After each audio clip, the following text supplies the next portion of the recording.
सुमित्रा नंदन पंत का जन्म उत्तर प्रदेश की सौंदर्य स्थली कौसानी के ब्राह्मण परिवार में 20 मई सन 1900 की सुबह हुआ था।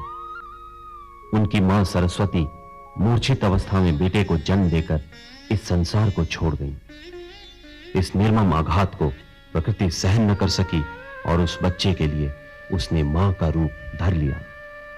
पंत के शब्दों में, मां से बढ़कर रही धात्री, तू बचपन में मेरे हित, धात्री कथा रूपक भर, तूने किया जनक बन पोषण, मातृहीन बालक के सिर पर वरद हस्त धर गोपन। प्रकृति में मां के रूप के साथ पिता, शिक्षक, भाई, बहन और सखा को पाकर पंत उससे अपने मन की बातें करते। जीवन में कठोर परिस्थितियों को झेलकर भी वो अपनी संगिनी प्रकृति की तरह मन से कोमल ही बने रहे। प्रकृति के स्नेह आंचल से बंधे वो उसे देख खुशी से झूम उठते, उससे दूर होकर वियोगी हो जाते। वो प्रकृति के प्रेम को देख कहते हैं, ज्ञात रहस्य मुझे अब क्यों एकाकी जीवन, निज करुणा में मुझे वर लिया तुमने गोपन। नहीं जानता मां तुम कब कैसे आती हो, बन जीवन प्रेरणा नित्य नव मुस्काती हो। उनके पिता गंगादत्त कौसानी के पास चाय बागान में मैनेजर थे और घर पर लकड़ी का व्यापार था। आर्थिक रूप से संपन्न परिवार में पंत सुख सुविधाओं के बीच पले। चौथी कक्षा तक कौसानी में पढ़कर पंत अल्मोड़ा के गवर्नमेंट स्कूल में आ गए। नेपोलियन की तस्वीर देखकर बचपन में ही पंत ने अपने रेशमी घुंघराले बाल लंबे कर लिए थे, जो जीवन भर लंबे ही रहे। बचपन के गोसाई दत्त नाम को दाखिले के समय बदलकर उन्होंने अपना नाम सुमित्रा नंदन पंत रखकर 10 वर्ष की उम्र में ही अपनी सृजनशीलता का परिचय दे दिया। अल्मोड़ा में पंत ने हारमोनियम और तबले की संगत पर गीत गाने के साथ कविताएं व कहानियां भी लिखना शुरू कर दिया। अल्मोड़ा की पढ़ाई के बाद कुछ महीने बनारस में पढ़कर वो भाई देवी दत्त के साथ 19 वर्ष की आयु में प्रयाग आ गए। प्रयाग में म्योर सेंट्रल कॉलेज में दाखिला लेकर हिंदू हॉस्टल में रहने लगे। हिंदू हॉस्टल में हुए कवि सम्मेलन में जब पंत ने कोमल कंठ से कविता पाठ किया तो सभी श्रोता मंत्रमुग्ध हो गए।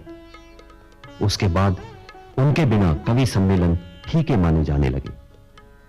जो नजाकत और नरमी उनके स्वभाव में थी, वही उनकी रचनाओं में भी रही। 25 वर्ष के ऊपर तक वो स्त्रीलिंग में कविताएं लिखते रहे। पंत जी, आपकी लंबी कविता आत्मिका मेरे सामने है, जो आत्मकथात्मक कविता है। जी हाँ। और इसमें आपने कुछ पंक्तियां कही हैं प्रेम के बारे में। कलमश लांछन के कांटों में खिला प्रेम का फूल धरा पर, उसको छूना मोह द्रोह के भू करदम में गिरना दुस्तर।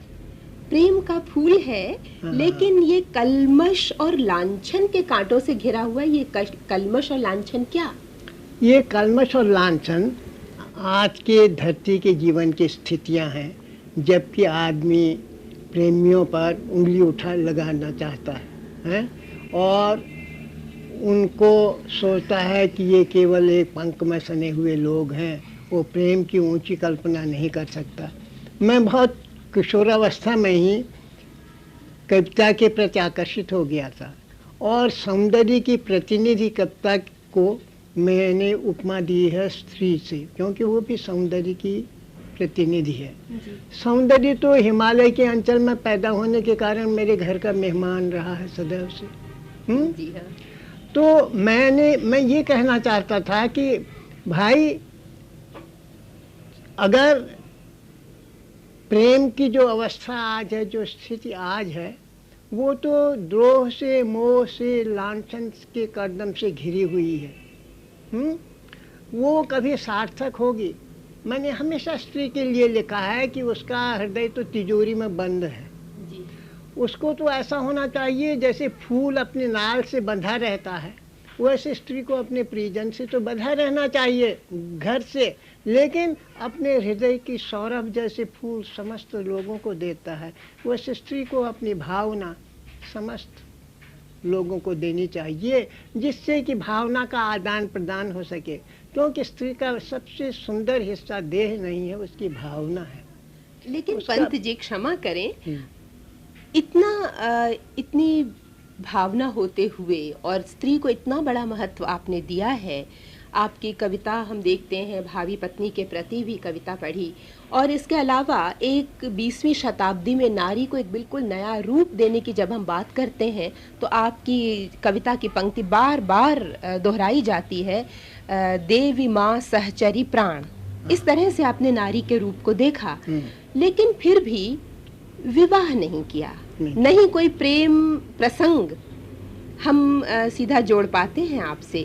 नारी को अपने जिंदगी से इतना छूता आपने कैसे रख दिया? मैंने नहीं रखा, वो परिस्थितियों ने रखा। मैं पहाड़ पर पैदा हुआ हूँ, वहाँ तो स्त्री पुरुष दो अलग अलग धाराओं की तरह, यहाँ तो गंगा जमुना मिल जाती हैं, वहाँ कभी नहीं मिलते जी। ये तो गांधी जी के आंदोलन के बाद लड़कियाँ रास्ते पर चलने लगी, नहीं तो वो तो घर के अंदर बंद रहती थी। तो वहाँ तो ऐसा संभव ही नहीं था कि उनकी ओर आकर्षण हो। लेकिन ये जो मैंने कविता लिखी है, तो मैंने बहुत प्रौढ़ावस्था की लिखी है। तब तक मैं बहुत कुछ सोच विचार कर चुका था प्रेम पर, स्त्री पुरुषों के संबंध पर। तो ये तो मेरी तब की कविता है। तब मैंने लिखा है कि भाई प्रेम तो अभी इस पृथ्वी पर फूल की तरह खिल ही नहीं पाया है, उसको तो द्रोह और मोह के जो कांटे हैं और जो पंख है लांछन का, वो उसे पनपने ही नहीं देता। इसमें मेरा व्यक्तिगत कुछ नहीं है, ये तो मानव जीवन का तब का इतिहास है और अब भी ये इतिहास है। और कभी मैं बहुत अच्छी तरह जानता हूँ कि मनुष्यता का विकास तभी होगा जब स्त्री स्वतंत्र होकर इस धरती पर विचर सकेगी, उसे भय नहीं रहेगा।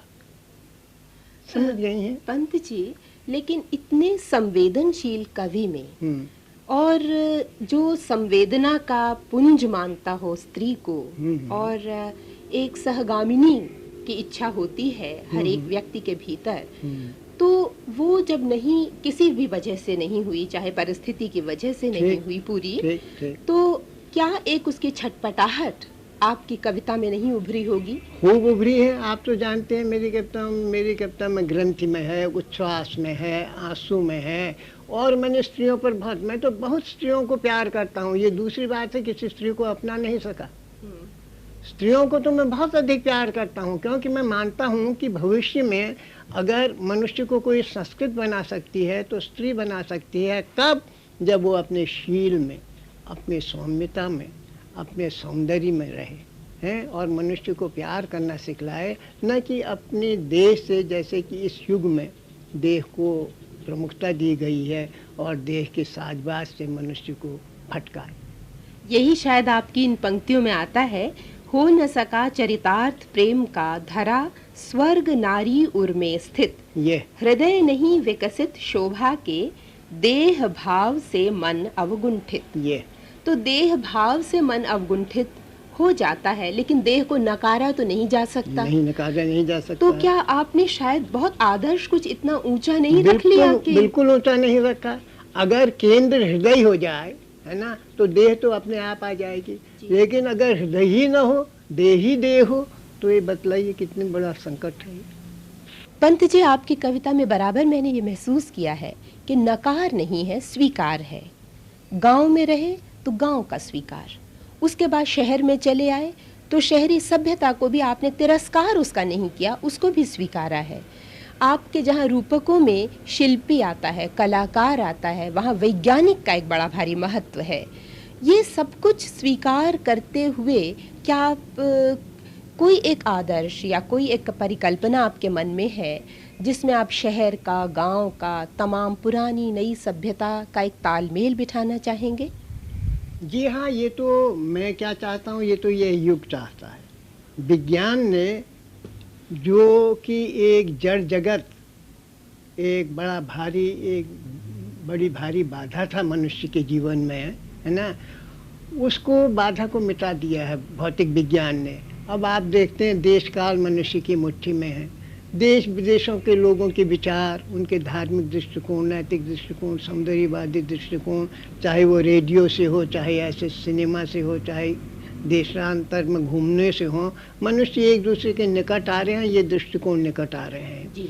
तो पहले ये संभव नहीं था। भौतिकवाद का या अध्यात्म का समन्वय तो इस युग के लिए अत्यंत आवश्यक ही है।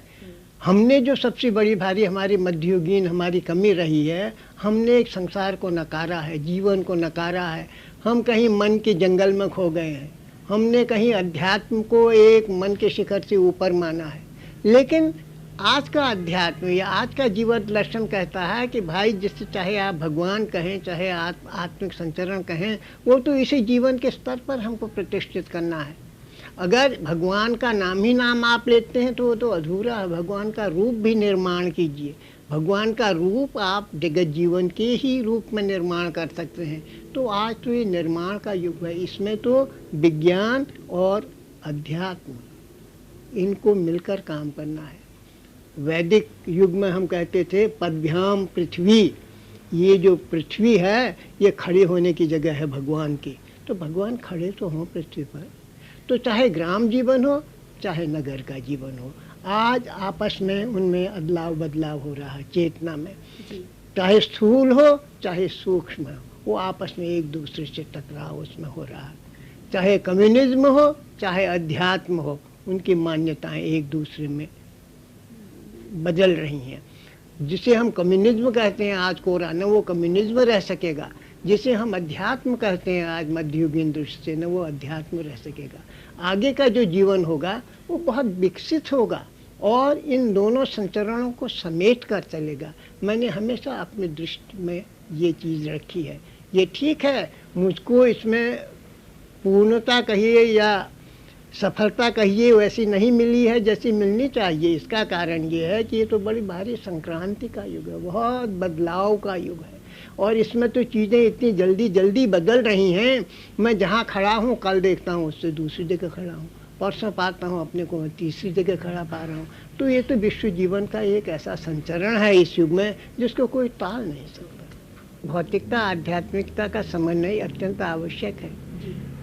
भौतिक विज्ञान ने मनुष्य को सभ्य बनाया है लेकिन संस्कृत नहीं बनाया है। संस्कृत के लिए हमको जो अंतर मूल्य मानव के हैं, है ना, अंतर जीवन के मूल्य, उनको खोज निकालना पड़ेगा, जो कि आपको भारतीय संस्कृत में बहुत पहले मिलते हैं, मध्ययुगीन संस्कृत में नहीं।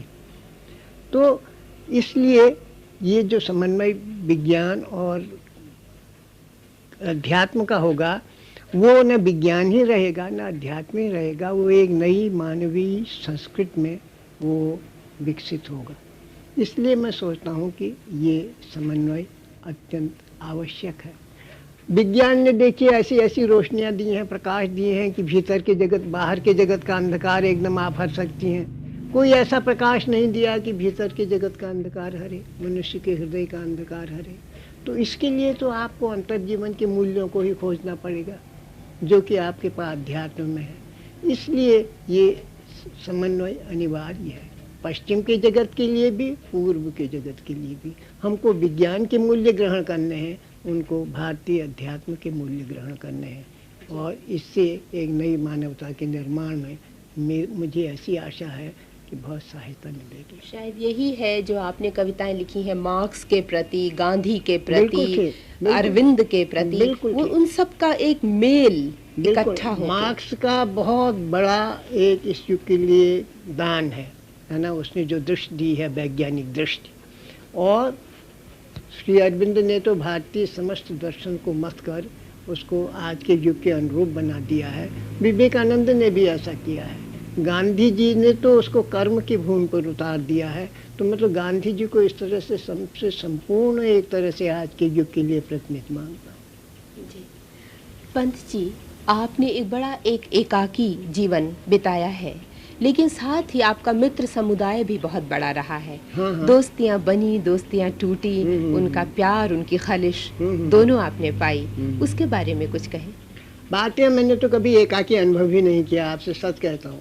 इतना उहापोह मेरे मन में, इतना आंदोलन इस युग के विचारों का मेरे मन में रहा है, मैंने कभी अपने को एकाकी अनुभव नहीं किया। और मेरे जो चारों ओर मित्र थे वो भी इस युग के एक एक तरह से अपने अपने विभिन्न विभागों के प्रतिनिधि रहे हैं। प्रसाद जी थे और उन्होंने कामायनी देकर इस भौतिक युग को एक अंतर्दृष्टि देने का प्रयत्न किया है। निराला तो आप सभी लोग जानते हैं, निराला मेरे बहुत बड़े मित्र रहे हैं, लेकिन हम बहुत ही अलग अलग स्वभाव के रहे हैं, लेकिन स्वभाव से मित्रता में कोई फर्क पड़ता नहीं। निराला जी हमारे युग के प्रतिनिधि कवियों में रहे हैं, छायावाद के। ऐसे ही महादेवी रही हैं। महादेवी की जो गीत भावना है वो तो अद्वितीय रही है। हम सब लोगों से मैं कहता हूँ महादेवी जी छायावाद की नवनीत रही हैं, माखन रही हैं। इतनी मिठास, इतनी वेदना उनमें है और इतना सौंदर्य बोध उनके काव्य में मिलता है। उसके बाद छायावादोत्तर के भी आते हैं। बच्चन तो मेरा बहुत ही बड़ा मित्र रहा। मैं उसके घर में इतना रहा हूँ कि बहुत ज़्यादा रहा हूँ, और वैसे छोटे मोटे मतभेद बराबर होते रहते हैं मित्रों में, लेकिन इससे हमारी मित्रता को कोई वो नहीं पड़ता। तेजी जी और बच्चन मेरे बहुत परम मित्रों में मैं मानता हूँ, सब कवियों में। नरेंद्र तो मेरा छोटा भाई सा रहा है, उसकी भी अपनी एक भावना का संसार रहा है। बच्चन, नरेंद्र, दिनकर को कौन भुला सकता। इस युग का सूर्य हूँ मैं कहता है, तो सूर्य तो दिनकर रहे ही है। तो हमारा जो युग था भारतीय, उसमें एक से एक, जिन्हें अंग्रेजी में ल्यूमिनरी कहते हैं, प्रकाश केंद्र, वो रहे हैं, और इससे मैं अपने को बहुत सौभाग्यशाली मानता हूँ। पंत जी, अगर आपको जिंदगी दोबारा पूरी की पूरी जीने को मिले, कौन सी ऐसी इच्छा है जो अपूर्ण रह गई, उसे ज़रूर पूरा करना चाहेंगे? मैं चाहता हूँ कि ये संसार से विषमता मिट जाए। मैं चाहता हूँ कि ये संसार मनुष्य के रहने के लायक हो जाए। ये धरती मानवीय हो जाए। इसमें स्त्री पुरुषों का चाहे संबंध हो, चाहे पुरुष पुरुष का संबंध हो, एक इस तरह का संतुलित और इस तरह का एक सजीव संबंध बन जाए, जो हम स्वर्ग की कल्पना करते हैं वो धरती पर ही साकार हो जाए। और ये तो बिल्कुल निश्चय है, स्वर्ग और कहीं नहीं है, मनुष्य के भीतर है। उस मनुष्य को अपने भीतर के स्वर्ग को इस धरती पर प्रतिष्ठित करना है। समस्त आगे आने वाले प्रयत्न इसी ओर है।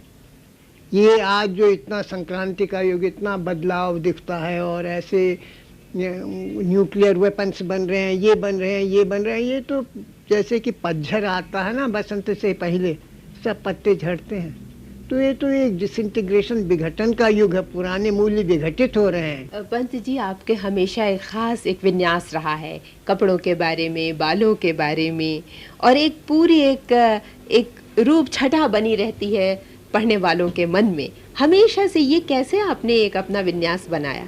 क्या बतलाऊं, अगर मैं ये कह सकता हूँ, मैं तो जन्मजात हिप्पी पैदा हुआ। मैंने तो छुटपन से ही बाल रखे। नेपोलियन का चित्र देखा था जब मैं 4th क्लास में था, तब से मैंने उसके बड़े घुंघराले बाल, उसने मुझे बहुत आकर्षित किया, तो मैंने बाल रख लिए। कभी तो मैं पीछे बना। अच्छा। हाँ, और चूंकि मैं घर में सबका लाडला था, छोटा था, तो पोशाकें भी मैंने तरह तरह की पहनी है। मेरे कोट भी ख़ास ढंग के होते थे, और टाई भी मैं पहनता था, और टोपी भी तरह तरह की पहनता था। मखमल के कपड़े मुझे बहुत पसंद थे, मखमल के कपड़े बहुत पहनता था। लेकिन फिर ऐसा हुआ कि जब मैं साहित्यिक क्षेत्र में आया, और वहाँ इलाहाबाद में एक बार द्विवेदी मेला हुआ, तो उसमें मेरे मित्रों ने मेरे गले की टाई खींच के फेंक दी। तब से मैंने सोचा कि ऐसे टूटा कोट अच्छा नहीं लगता, तो बंद गले का कोट पहनने लगा। और अब तो मैं भारतीय वृद्धावस्था में जितना सादगी हो सकती है पोशाक में, वेशभूषा में, उतना सादगी पसंद करता हूँ।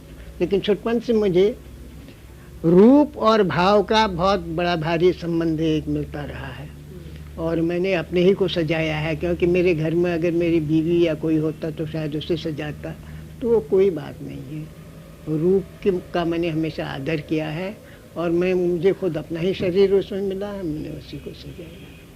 मैं और क्या कह सकता हूँ उसमें। एक छोटी सी आपको मैं रचना भी अपनी सुना दूँ, नवदृष्टि। खुल गए छंद के बंद, प्रास के रजत पाश, अब गीत मुक्त और युग वाणी बहती अयास। बन गए कलात्मक भाव जगत के रूप नाम, जीवन संघर्ष देता सुख लगता ललाम। सुंदर, शिव, सत्य, कला के कल्पित मापमान बन गए स्थूल, जग जीवन से हो एक प्राण। मानव स्वभाव ही बन मानव आदर्श सुकर, करता अपूर्ण को पूर्ण, और सुंदर को सुंदर।